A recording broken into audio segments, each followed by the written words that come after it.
Guys, what's up? We're in Barcelona. We're back doing a vlog, which we haven't done in close to 2 years. You can see we are right by the most iconic and famous spots in the city, Sagrada Familia. Forgive me for my pronunciation, but we are here with OPPO, checking out the OPPO Find X5 Pro, their latest flagship.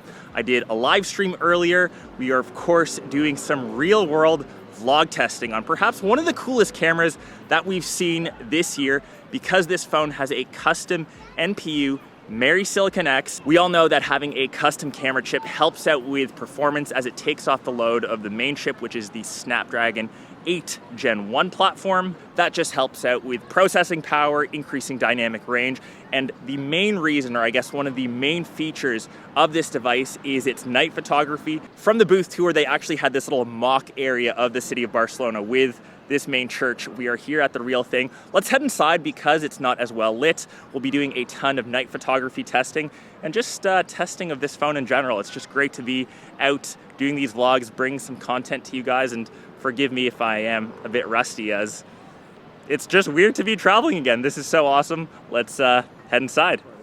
Okay, so what's crazy as we enter, I was here 10 years ago under construction, and this church has been in construction since, Nick, what was it? 1882. It is still being built. It's impressive. And obviously everyone wants to see the comparison of the iPhone to the OPPO, so we'll kind of take some shots. And you guys will let me know which one's better.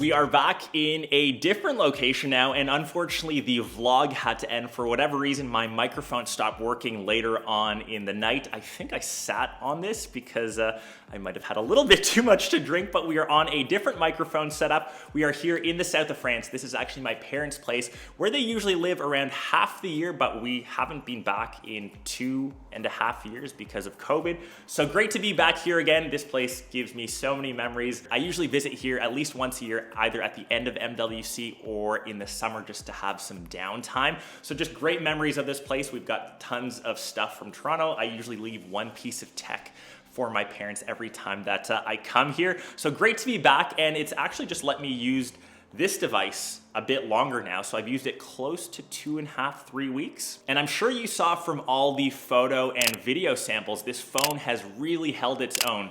And what makes a great camera, or the best camera, as this video is adeptly titled, it's all around the performance. And that custom neural processing unit, that reminds me of Arnold Schwarzenegger, the Terminator. The CPU is a neural net processor, a learning computer. Takes off the processing load from the main chip, which is the Snapdragon 8 Gen 1 platform, which is the same chip found in pretty much all flagships that we'll see in 2022. That's what enables it to get all the crazy specs, the great dynamic range, the great color reproduction. And like you saw in those sample shots, this phone performed great, and especially low light performance. So that main sensor, the 50 megapixel main, it does have 5-axis image stabilization, which we've seen now a ton in smartphones, but that does aid a lot in low light performance to keep the phone nice and still. So the first night that I actually took this out, we went to a Barcelona game. They crushed Athletic Bilbao 4-0.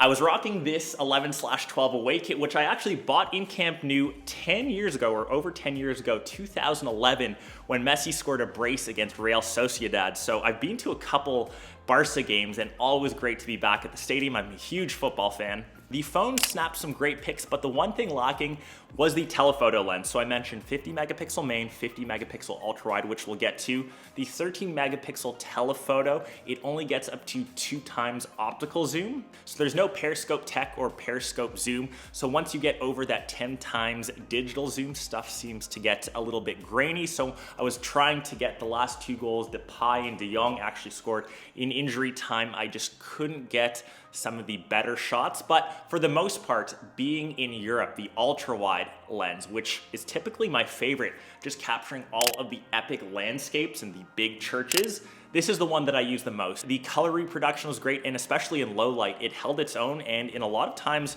was better than my 13 Pro Max, which I typically carry. And the thing that I loved, since OPPO partnered with Hasselblad for the optics, it has its own Hasselblad Pro mode, which you can manually adjust white balance.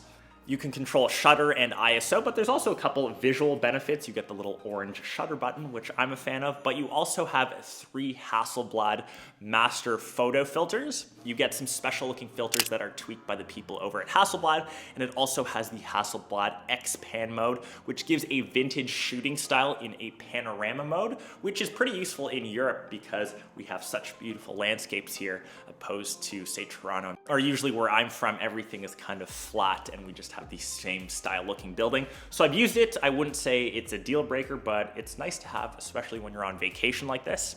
And kind of going back to the rest of the device and my overall, thoughts now that I've used it for a bit longer, I'm gonna get back to the design. I think it just looks awesome. The Stormtrooper look, when I was at the live stream or doing a live stream at the OPPO booth, so many people mentioned how clean this looks. I am actually a huge fan of the camera cutout. It's kind of melded into the back. The ceramic white is just super clean, and when you kind of turn it around, you just have a full edge-to-edge display, pretty much no bezels, really high screen-to-body ratio, and you can imagine all the downtime that you have when you travel, hanging out in the airport, hanging out in the hotel, crushing content, crushing some Netflix, catching up on some shows, and watching football. Not at 7:30, 8 a.m. like it is back home. I can watch it actually at a proper time. Watching video content on this is just great. It's got an awesome display. It's rocking LTPO tech, so all the way from 1 to 120 hertz, an adaptive screen refresh rate.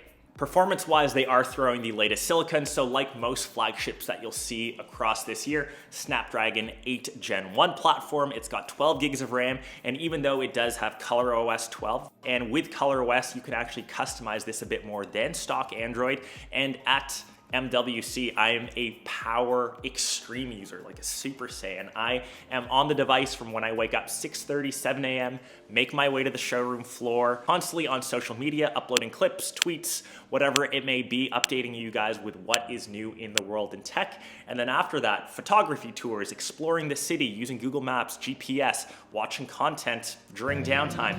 I usually get back to the hotel around 2:30, after I sit on my microphone 3 a.m.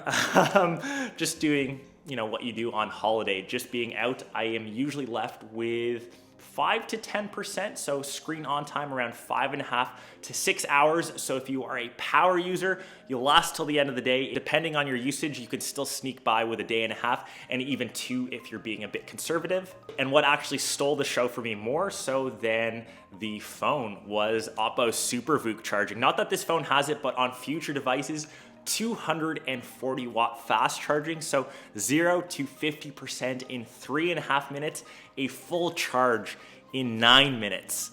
Next level in charging speeds, and I think that's the tech or area that OPPO is kind of leading the charge in. It'll be interesting to see what those battery cycles look like, how long the battery will last, but super, super impressive. It was what was trending at MWC this year. OPPO won a ton of awards, so really looking forward to that.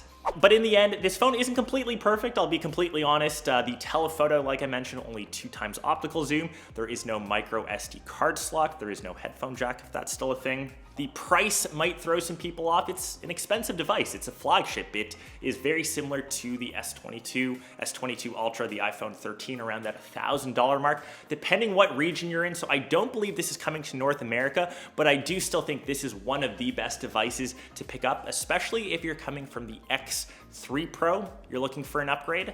The custom NPU silicone route is the right choice, and I wouldn't be surprised if other smartphone manufacturers followed in the same footsteps, and this will still hold its own as one of the best smartphone cameras for the rest of the year. So once again, big thanks to OPPO for sending me out to Barcelona, to MWC. It's just awesome to be back traveling. It's one of the things that I've missed the most about being a content creator, and just being able to create content from anywhere in the world is maybe something that I kind of took for granted before, but being back on this trip definitely makes me miss it a lot. So just really happy, super, super grateful to be out here. And remember, this device, we're giving it away. We're giving away an OPPO Find X5 Pro, so just be sure to be sub to the channel.